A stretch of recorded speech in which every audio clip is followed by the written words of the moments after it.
I toss and turn at 2:13 a.m., the clock's red digits glowing like a warning. Why am I still awake? Insomnia clings to me, each tick mocking my fatigue.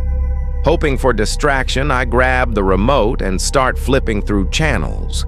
The screen is full of static and reruns, until one channel snaps into focus. A garish infomercial blares. The studio is lit like a carnival. Neon lights, bubbling slime, and an unnerving jingle. "Midnight Megastore, open 24/7 even in the afterlife," flashes on screen. I smirk at the absurdity. Late-night TV is always strange. On screen, the host bounces with unsettling energy. He's in a neon suit that glows, eyebrows painted in a permanent arch of friendliness. His grin is too wide, eyes unnaturally bright. He raises a dusty, ornate mirror to the camera, its frame etched with runic symbols. His voice is loud and sing-song. "Hello there, friend. Can't sleep? You've found the cure." He calls me friend, and my pulse quickens. How does he know I'm watching? The host tilts his head and winks at the camera. "That's right, John," he says, squeaking out my name as if reading it. My breath catches. Who is this man? He holds the mirror higher. "Behold, the dream catcher's glass," he proclaims. "It catches your nightmares before they catch you. For just one tiny payment." An eerie synth note punctuates his claim. Shadows coil around the edges of the frame. I blink, and they're gone. This mirror routine should be funny, a cheesy, mystical item ad. But the way the host stares through the TV, not blinking once, makes my skin prickle. "Call now," he yells. 1-800-CLOSER! He spells it out as if I'm expected to jot it down. I grab a pen and scribble furiously. 1-800-CLOSER. My hands shake. Closer to what? Suddenly, the screen glitches. The host's grinning face distorts for a heartbeat, then snaps back. "Technical difficulties," he says cheerfully.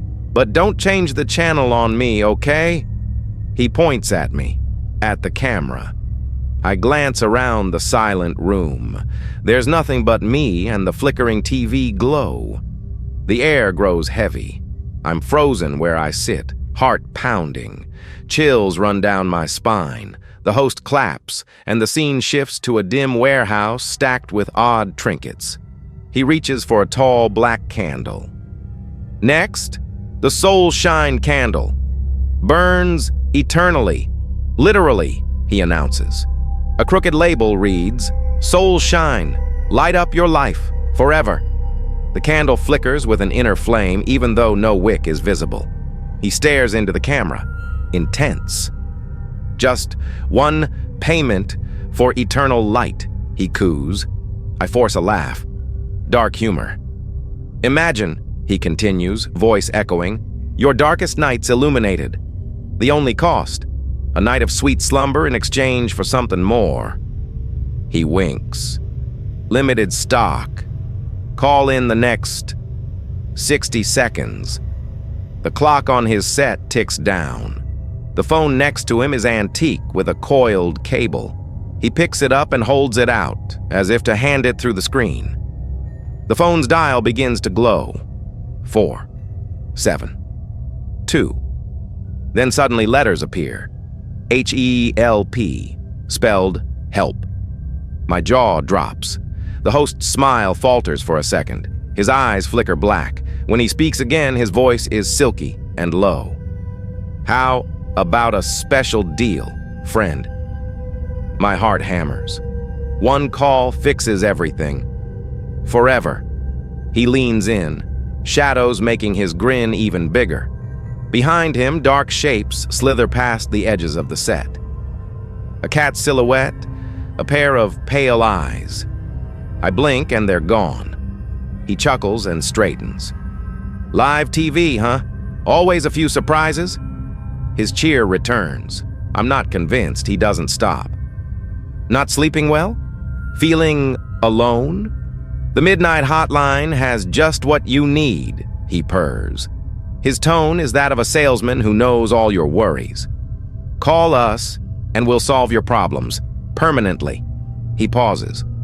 All we need is a promise, that you'll never turn us away. His grin splits his face unnaturally. It's no longer friendly. It's terrifying. He reaches under the table and pulls out a small black music box shaped like a skull. The lid is etched with runes. And finally, a lullaby. Just for you. The lullaby of lost souls, he says softly.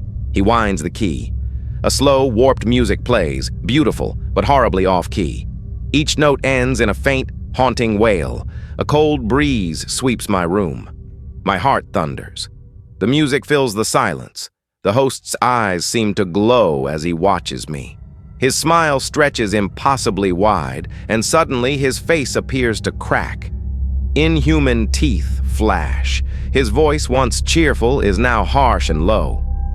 Just one more thing. Answer the call, and you'll sleep forever. The screen goes black. Static fills the air. A final message flickers in pink letters. Good night, friend. I sit frozen. The remote slips from my hand.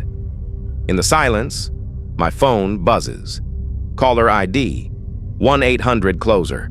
It's 2:59 a.m., the number from the screen. My breath catches. Do I answer? He looks like a carnival clown that a nightmare made come to life. Help still hangs in the air like an omen. This has to be some sick joke, right? Every instinct screams at me to shut this off, but I'm rooted in place. Am I hallucinating from exhaustion? Even though I want to laugh, a tremor escapes my lips. The numbers on the phone glow once more. 1-800-CLOSER. My chest tightens. He almost hisses that one word, friend. And it makes me want to sink into the couch. At last, the static message fades. The only sound is my own breath and the blood pounding in my ears. The phone buzzes again. Caller ID, 1-800-CLOSER. It's blinking insistently. My heart feels like it's about to jump out of my chest. The TV's grin is burned into my mind. The house is deathly silent. The phone keeps ringing. My thumb hovers over the answer button. The moment feels like forever. Do I answer?